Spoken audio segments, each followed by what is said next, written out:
Le château de la Hunaudet est un des nombreux châteaux forts construits au Moyen-Âge dans le duché de Bretagne. Ces murs nous racontent aujourd'hui l'histoire du lieu et son évolution au fil des siècles.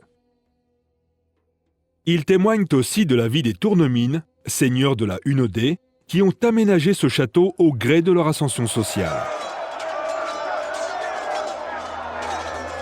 Petits chevaliers bretons au XIIe siècle, ils sont devenus, 400 ans plus tard, de fidèles serviteurs du roi de France.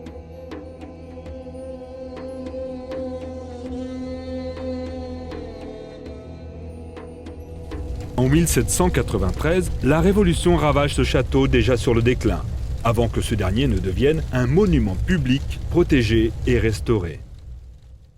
Mais revenons au début du XIIIe siècle, là où tout a commencé. En 1214, Olivier Tournemine, premier seigneur de la Hunaudet, reçoit du duc de Bretagne des terres à la frontière du comté de Penthièvre. La seigneurie n'est pas très grande, mais pleine d'atouts. L'immense forêt de la Hunaudet produit tout le bois nécessaire, tandis que des routes permettent de circuler. L'Arguenon fournit l'eau pour l'installation des moulins. Des hommes sont installés dans le village voisin et ont défriché les terres environnantes. Il ne manque plus qu'un château fort. C'est avec l'accord du duc de Bretagne qu'Olivier Tournemine débute la construction d'un château en pierre, se démarquant des châteaux en bois des environs. Il confirme aux yeux de tous la suprématie des Tournemine dans la région.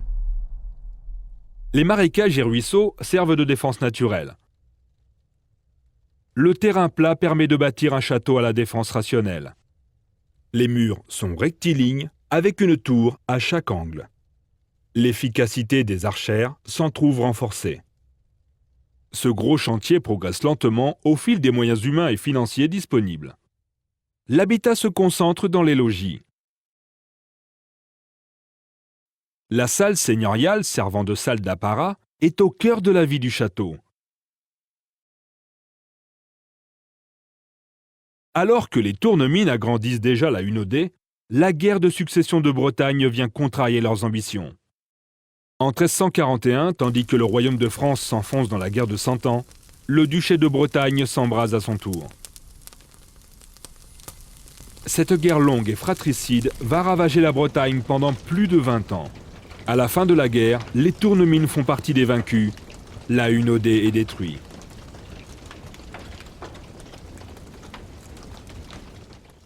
Le chantier de reconstruction débute par la tour seigneuriale et de 2 nouveaux logis résidentiels. De nombreuses salles d'appartements s'y déploient.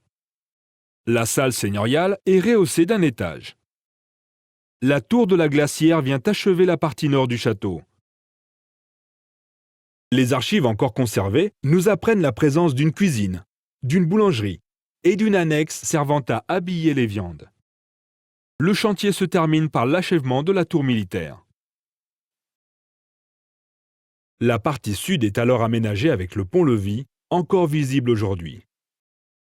À la fin du XVIe siècle, le roi nomme René Tournemine lieutenant général de Bretagne. Il aurait alors rebâti entièrement le logis nord du château et ajouté l'escalier Renaissance.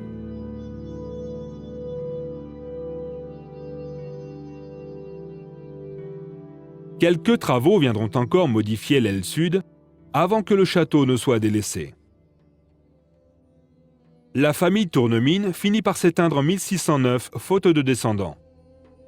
Leurs successeurs se détournent alors de la vieille demeure avant que la tourmente révolutionnaire ne fasse tout disparaître en fumée.